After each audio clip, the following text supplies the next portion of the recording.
Iazko aste santuan kotxe elektrikoak kargatzeko hainbat puntutan bizi izan zen kolapso egoerak argi utzi zuen asko dagoela hobetzeko mugikortasun elektrikoaren alorrean.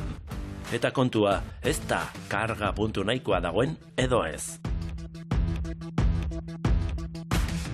Gakoa baterien teknologian datza. Izan ere, etorkizuneko ibilgailu elektrikoen bateriek erronka handiak dituzte, horrelakorik berriro gerta ez dadin. Karga azkarraren iraupena laburtzetik autonomia handitzeraino, ia geldialdirik beharrez izateko. Gaurko saioan erronka horiei eta beste askori erantzuteko lanean ari diren proiektuak erakutsiko dizkizuegu. Bertako enpresa eta zentroek egindakoak. Etorkizuneko bateriak gaur Teknopolisen. Has gaitezen!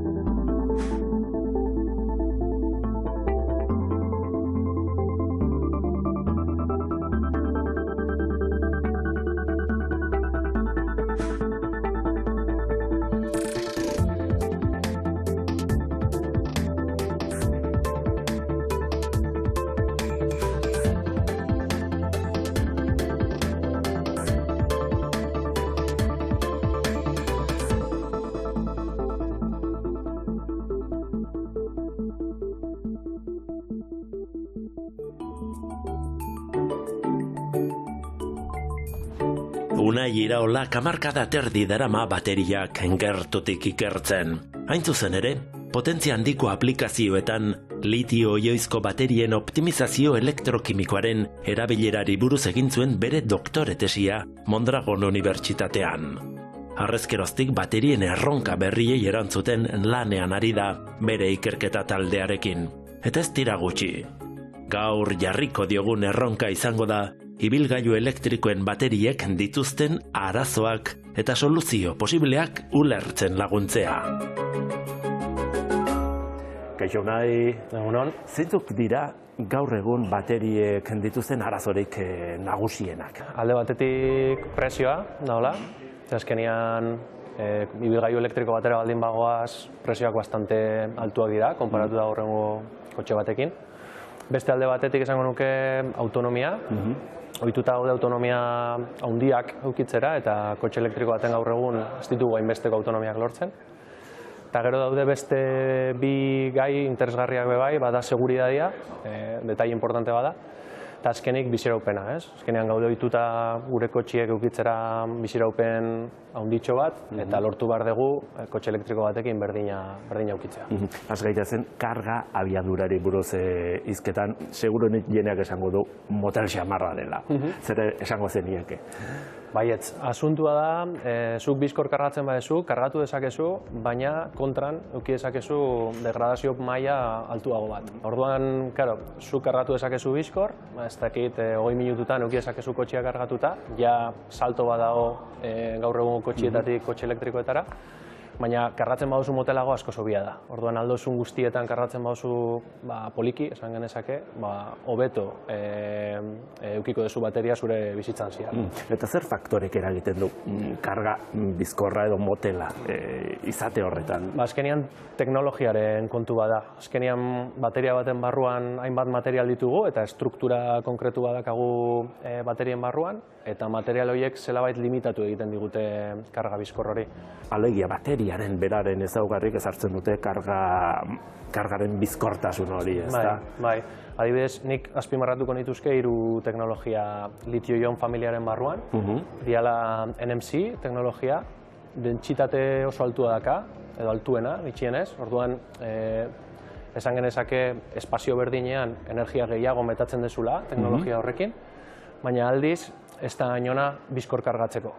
Aldiz, saltatzen badegu LFP edo litio hierro fosfato teknologiara, dentsitatearen ikuspuntutik dentsitate gutxiago dakazu, beraz, kotxe berdinak, espazio berdinean autonomia gutxiago ukiko luke, baina adibidez karga bizkorrago egin dezakezu. Eta seguritate aldetik seguruagoak dira.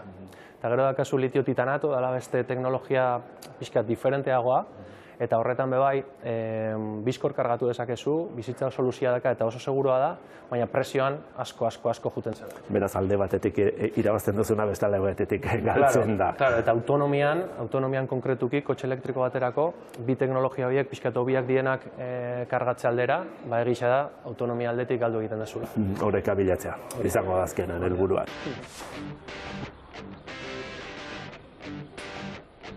Gero eta sarriago ikusten dugu irudi hau zerbitzu estazioetan.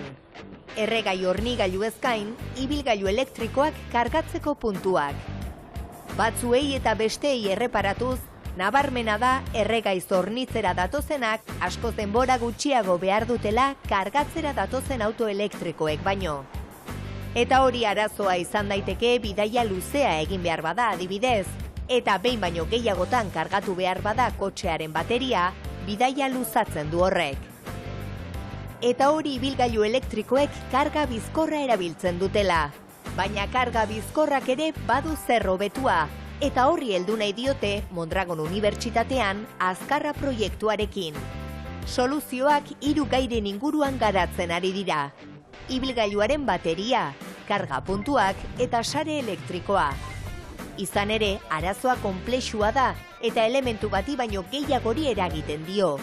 Karga azkarraren erronka nagusietako bat temperatura kontrolatzea da.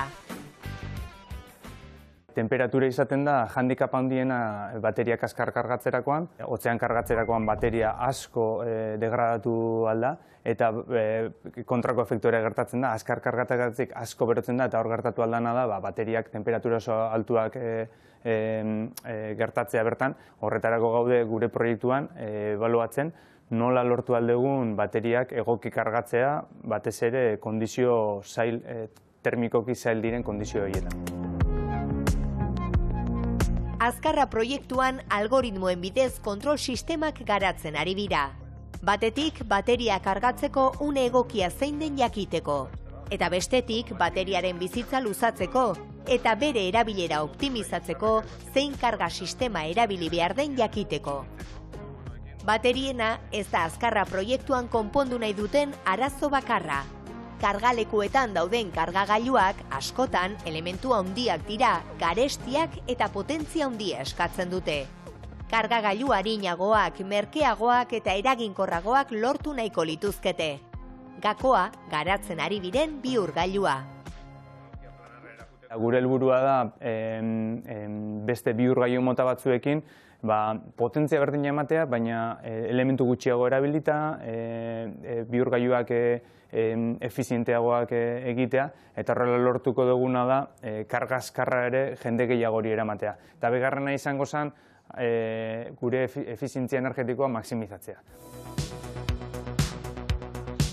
Bihurgailu honekin lortu nahi dutena da saretik heltzen den energia bidean ez galtzea. Bestalde, sarean bertan ere eragiten du ibilgailu elektrikoen kargak eta garraioa masiboki elektrifikatu nahi bada, sarea egokitu egin behar da arazorik ez izateko.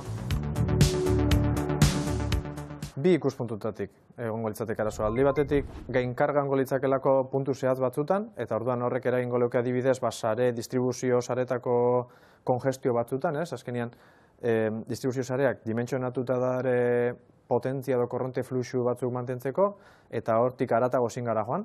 Orduan hor muga bat daukagu, eta muga hori jo geinke, orduan hor limitazio bat edukiko genuke, eta beste alde batetik daukagu bapatean hainbeste potentzia kontsumitzearen arazoa.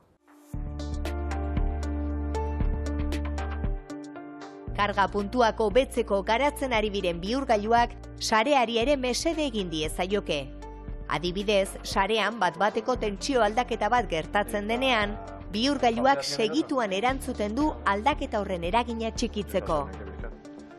Bestalde, bihurgailuek energia zerbitzuak eman ditzakete, esaterako sarean gertatzen diren kontsumo desoreketan laguntzeko. Azken kasu honetan, kotxeko baterien energia erabiliko litzateke orekatze prozesu horretan. Izan ere, autoek denbora asko igarotzen dute geldirik, eta tarte horietan bateriak zerbitzua eman liezaioke sareari. Kotxearen bateria normalean karga bat bezala kontsideratzen dugu, nahiz eta bi zentzutan erabili ahalko genuken, oraindik ez dakit, baina egingo da, baina horri lotuta beste bateria bat ere ipinileke. Orduan, kotxeak energia batean behar da benian, bateria izango litzateke energia hori emongo leukena, eta ez sarea. Oraingoz proiektua hasierako fasean dago, baina irailerako dena prest izatea espero dute.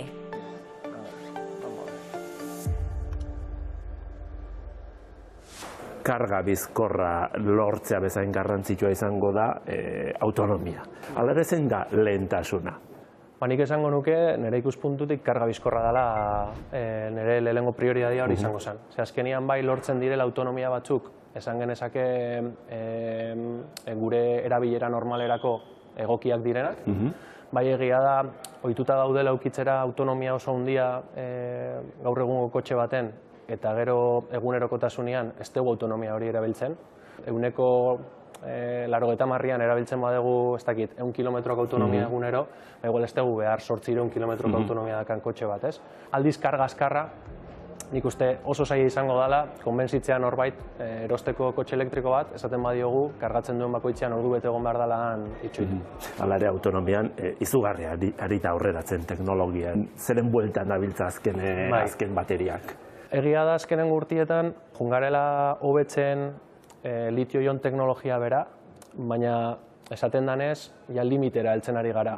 Edo aldatzen dugu teknologia nabarmen, adibidez solid state bateria horietara, nun ja teknologia aldetikan dentsitate altuak lortiko ditugun, edo bestela zaila izango da ikustea gorakada nabarmen bat gaur egungo teknologiarekin.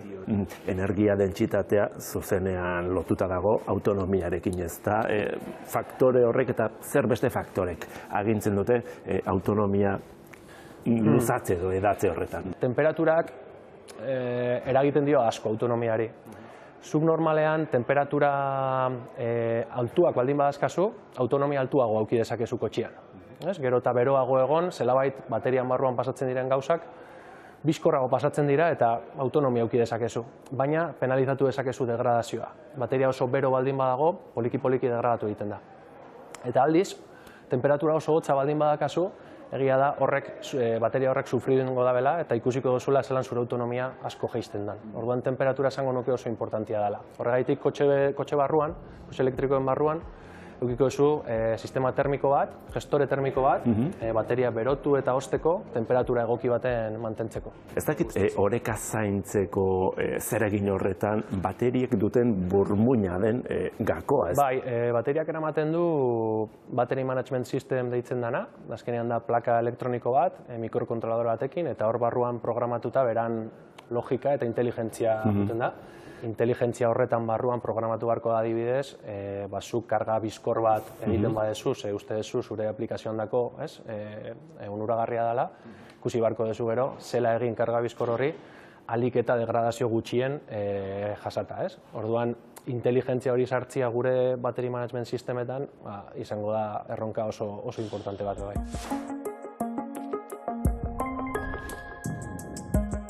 NX Technologies enpresako atea zabaldu bezain pronto, ibilgailu elektrikoentzat diseinatzen dituzten bi pieza garrantzitsuenak ikus daitezke. Bateria kudeatzeko sistema, BMS deiturikoa eta inbertsorea. Biak ezinbestekoak dira ibilgailu elektrikoek ondo funtzionatzeko. Eta enpresa honetan urratsak ematen ari dira, etorkizuneko ibilgailu elektrikoek izango bituzten beharrei aurrea hartzeko. BMS azkenean bateria elektrikoaren garuna da, bere funtzioa bateria zelda kudeatzea eta bateria babestea da. Orduan, hiru funtzio nagusi ditu, batetik monitorizazioa, zela bakoitzaren temperatura, tentsio eta korrontea monitorizatzen ditu, neurtzen ditu denbora errealean, beste batetik babesa, temperatura asko igotzen bada, gainkargak edo deskarga sakonak saihesten ditu, bateria ez izorratzeko, eta azkenik optimizazioa. Ohiko kudeaketa sistemek bateriaren tentsioa eta temperatura neurtzen dituzte. Baina ingeniari hauek beste funtzio batzuk ere gehitu dizkiote BMS-ari, bateria berrien eskakizunei erantzuteko.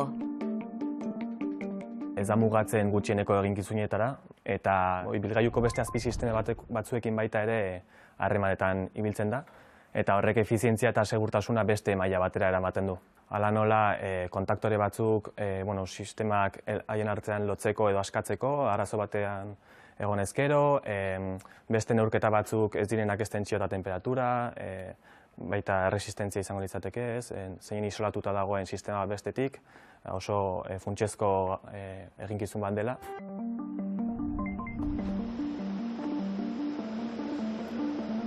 Plakaren ekoizpen eskalatua Irungo Proelek enpresan egiten dute.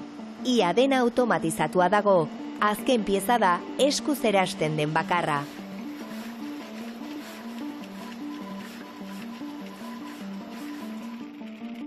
Bukatutako piezak fabrikan bertan ikuskatzen dituzte.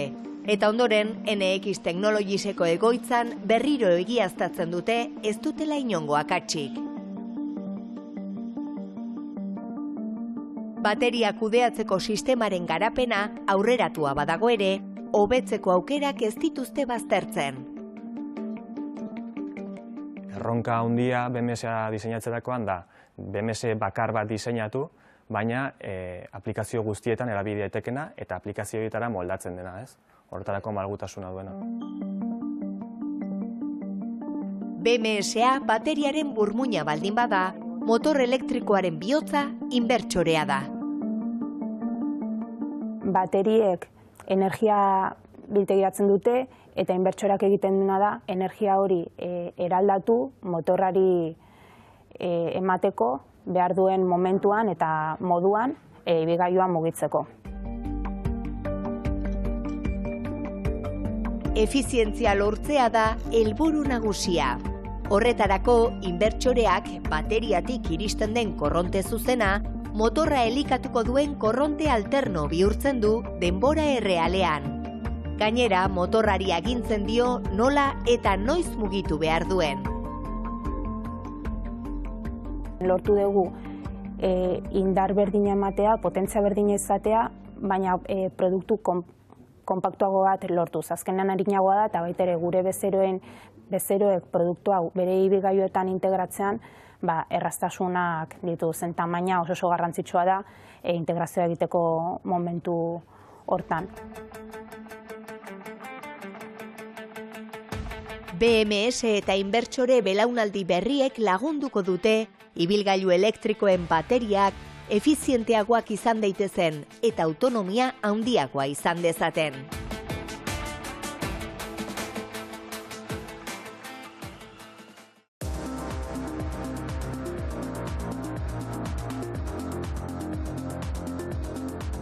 Telefono mugikorra kargatzeko bateria erabat hustu arte itxarotea komeni da? Ez. Askotan entzun dugu mugikorraren bateria erabaten deskargatzea komeni dela kargatzen jarri aurretik. Eta duela gutxira arte horrela zen.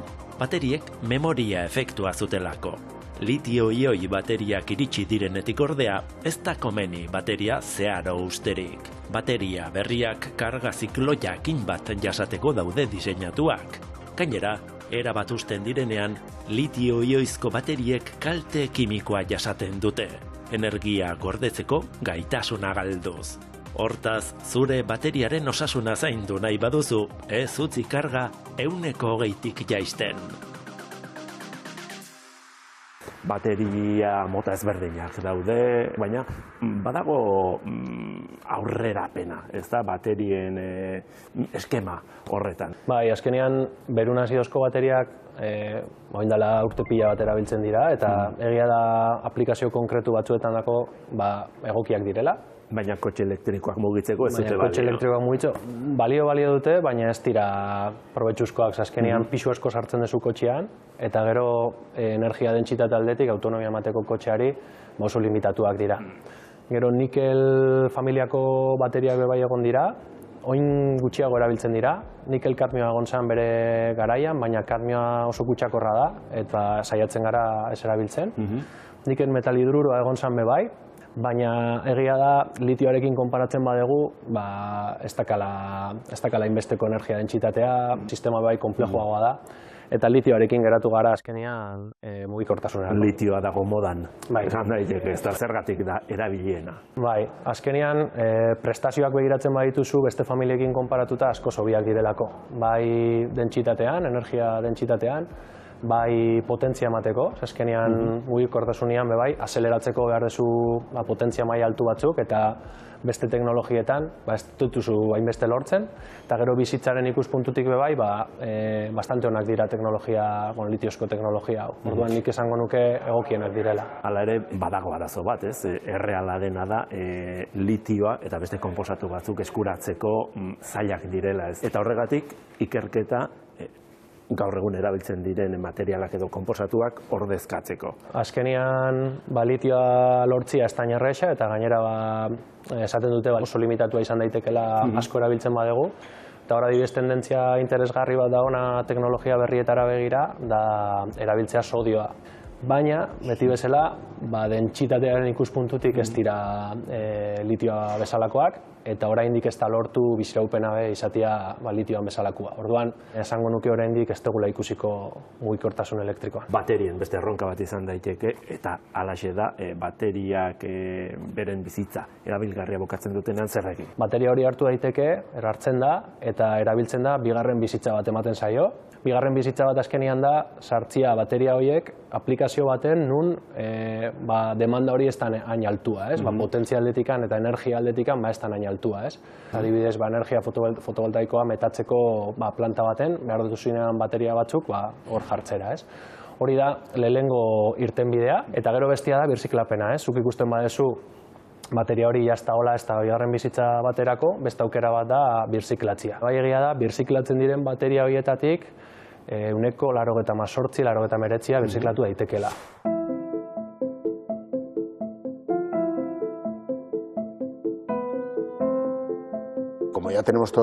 Urte batzuk ditugunok, gogoan dugu petakazko pila mitikoak edo pila handiak telegidatutako autoak mugitu ezin da geratzen zirenean.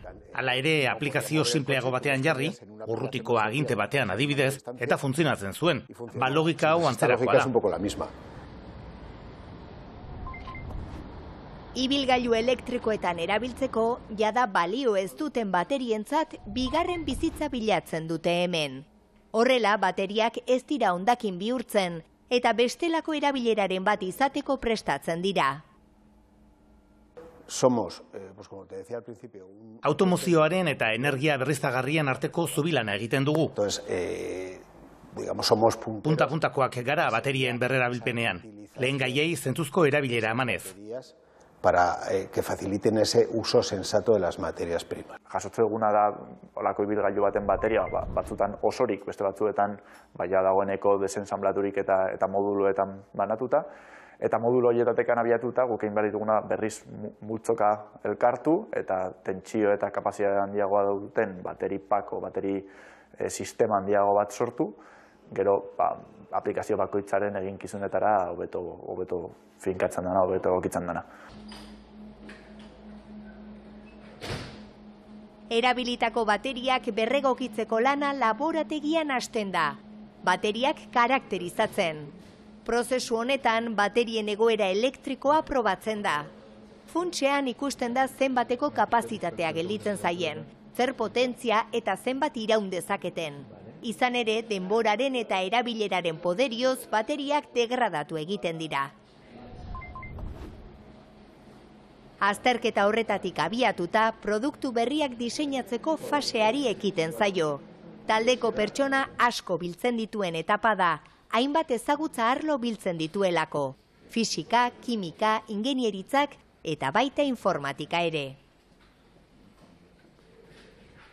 Eta gero, behin produktua garatu duzunean, hori industrializatzea, nolabait aplikaziora eraman, bertan martxan jarri, eta inkluso bere bizitza osoan zehar monitorizatzea, jakitea zelan dijoan, mantentzea, aurre ikustea arazorik egon daiteken edo ez, horako aspektu gauza guzti horiek kontutan hartu behar ditugu, eta nolabait dira gure lanaren mamia, ez? Nolabait.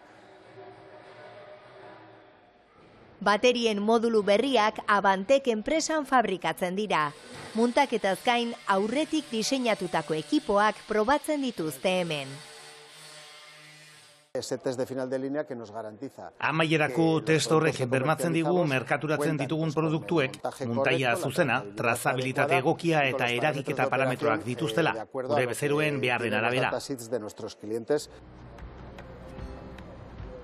Baina edozein produkturen benetako testa funtzionatzen jartzen denean hasten da. Komansa enpresan dorre garabiak diseinatzen eta fabrikatzen dituzte. Eta duela urte batzuetatik ona, eguzki instalazio fotovoltaiko bat dute. 1200 kilowatt ekoiztera iristen dena baldintza idealetan. Instalazio horrek eguzki erradiazio handieneko uneetan, lantegiko energia beharrak asetzeko aukera ematen du neurri batean. Iaz, instalazio horri energia biltegiratzea gehitu zioten. 2 planeten egindako litiozko bateria sistema bat instalatu zuten, 1224 kilowatt orduko kapazitatearekin. Y esa instalación solar fotovoltaica pues tenía excedentes. Eguzki instalazio fotovoltaiko horrek sareko soberakinak zituen. Hau da, neurriz gaindikoa da. Udan eguzki erradiazio asko handiagoa dagoenez, egun batzuetan isurketak egiten genituen sarera. Orain, isurketak sarera egin beharrean, baterietara egiten ditugu. Gainera, gehiago aurrezteko arbitraia prozesuak egin ohi ditugu. Bateria gaueko txandan kargatzen dugu, energia merkeagoa denean, eta energia garestiagoa den aldietan deskargatzen dugu. Descargamos en periodos donde la energía es más cara. Lantegian dagoen pantaila honek erakusten duenez, une honetan iturri berriztagarrietatik datorren autokontsumo maila 194koa da, eta energia horren 116 baterietatik dator. Gaur egun berrikuntza teknologikoa eragiten ari da, berriztagarrien edapenean, karbono aztarna eta gas kutsatzaileen isuriak murrizteko sistemetan, eta baita energia biltegiratzeko sistema berrietan ere.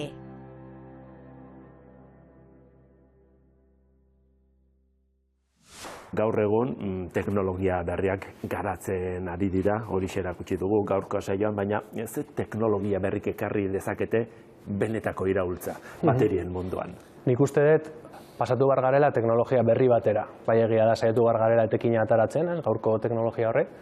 Baina nik uste iraultza ekarriko dabena da, salto ematia solid state edo bateria estado solidora.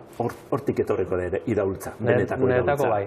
Egia da, hau ikertzen ari dan jendiak esaten da bela, biziraupenan ikuspuntutik asko hobetuko dela bateria hauekin, beste alde batetik karga inalko dela askoz ere bizkorrago, ez dutela hainbeste sufrituko, eta beste alde batetik, seguridade aldetik askoz seguruagoak izango direla, konparatuta gaur egungo bateriekin. Orduan, 3 ezaugarri horiek hobetzea, bai uste dut izango dela aurrera pauso bat, adibidez mugikortasun elektrikorako, kotxeak izango dira seguruagoak, autonomia gehiagorekin eta kargak bizkorrago egingo direlako. Hala ere, azalduko digu jendeari solid state edo egoera solidoko bateria horien ezaugarriak zeintzu diren. Gaur egungo baterietan, litio-ioizko baterietan, barruan dakagun komponente bat elektrolitoa da. Horrek bermatzen du erreakzio kimikoa pasatzen dena barruan pasatu daitekeela. Eta hori gaur egun dago egoera likido baten. Pausoak ematen ari dira hori solido bihurtzera. Saltoa ematen dugunean hori solido izatera, komentatu ditugun hobekuntza guzti horiek ikusi ahalko ditugu.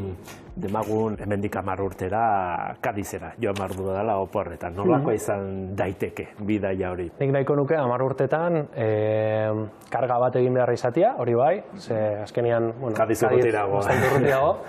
Baina esango nuke kargak teknologia horrekin, eta nik uste 10 urte barru kiko dugula merkatuan, lortu halko dala karga bizkor hori, orduan ez zara egon beharko, ez dakit 50 minutu kafe bat hartzen, bizkorrago kargatuko duzu, eta eukiko duzu aukera heltzeko karga batekin bakarrik, hori izango zen egoera. Ea, lortzen duzuen 10 urte baino lehenago iristea aipatu duzun hori guztia. Ikusiko dugu, bai. Eskerrik asko. Bai, zuri.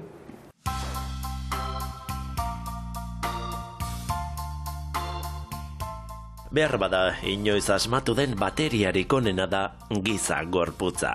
Energia iturri paregabea da, eta 19. mendearen hasieran asmatu zen makina bati erantsita, bizikleta deiturikoari ia edonora eraman gaitzake. Gainera, garraio bide oso merkea da, ingurumena errespetatzen duena, eta gure osasunerako ezin hobea da horrela mugitzea.